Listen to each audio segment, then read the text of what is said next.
Designing for mobiles. Well, we've seen it coming for a while, but last year was the first year where mobile devices overtook desktop and laptop as the preferred device for viewing emails. At Email Blaster, we record which browser and which device is used to view an email. We've certainly noted the shift in Apple's iPhone iOS coming out top this year, with 40% of the viewing figures. Now, for many of us, designing for mobile is still quite a new thing. Whilst your mailer may look great on a desktop, if the design doesn't translate to a mobile device, your recipients could start unsubscribing. So, with this in mind, we've put together a quick rundown of what are the key areas that you should take into consideration when designing for your next mailer. Okay, first up, we've got font sizes. Now, the smallest font that you could use is 13 pixels. Whilst smaller sizes such as 12 may work for desktop, on mobiles it makes for a very frustrating viewing experience. The design width. Keep your design inside 600 pixels. Now, ideally you should be between 500 and pixels wide.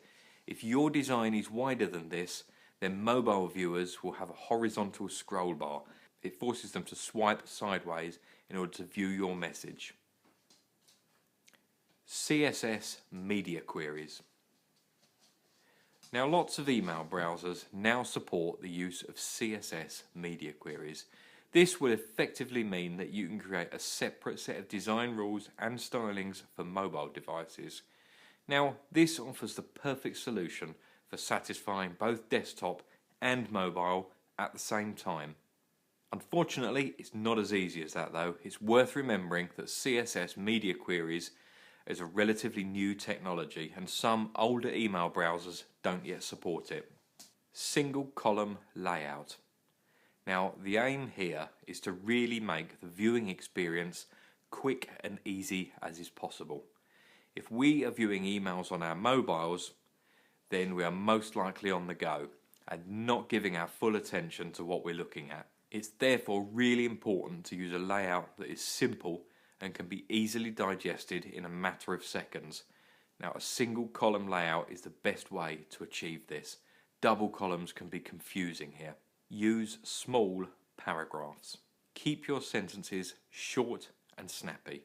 Using small paragraphs helps present information in small, easy to read snippets. This ensures that your mobile viewers will quickly digest your information.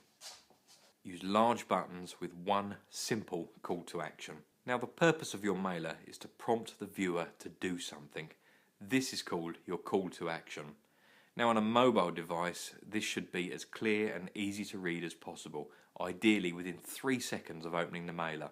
By putting your call to action inside a large button, your viewer is immediately drawn towards the most important part of your mailer. Make the call to action clickable. Now again, following on from the last point, by making the call to action clickable, it greatly increases the chances that your viewer will act upon your mailer. Subject line length. Now, with a mobile device, you have half the amount of characters available in the preview window for your subject header line. A truncated subject line may not get your point across quickly, and it may not deliver your header. It needs to be inside 30 characters as opposed to 60 that you've got use of for desktop. Optimize images for cellular networks. Most people using mobile devices will be accessing emails via their cellular network, so waiting to download large images can be pretty frustrating. Always keep your images small so they can be downloaded quickly. Use pre-header text. Now, pre-header text is the first few lines of text in your mailer. This is used in the preview section of your mobile's email browser. The common mistake here is to use an unsubscribe link or a view web version link at the top. This is not really something that you want to show in the preview pane. Okay, so there we are. There's a quick roundup of the guidelines to follow when designing your next mailer, ensuring it's mobile friendly. I hope you found this video useful and informative, and please check back for more in the series.